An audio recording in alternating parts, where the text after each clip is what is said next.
How to use Finviz to find breakout stocks. Follow my instructions. In this video, we'll show you how to use Finviz to find breakout stocks. First, go to Google and search for finviz.com.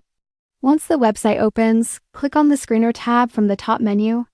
This is where all the filtering magic happens. Now switch to the Descriptive tab. Here you can apply important filters like market cap. Choose mid or large to focus on stronger stocks. Average volume, select over 500K or 1 meter to target stocks with solid liquidity.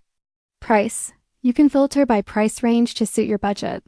After setting those, scroll right and find the pattern filter. From the drop-down, select patterns like channel up, horizontal SR, triangle ascending. These patterns often signal potential breakout setups.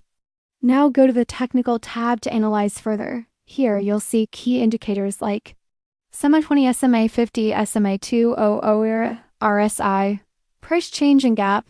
Sort the table by RSI or change from open to spot momentum quickly. Breakout stocks often show strong recent movement and RSI in the 60 to 80 range. Once you find interesting setups, click the ticker to open its chart and confirm the breakout visually. This is how you can easily find breakout stocks using Finviz. Thanks for watching.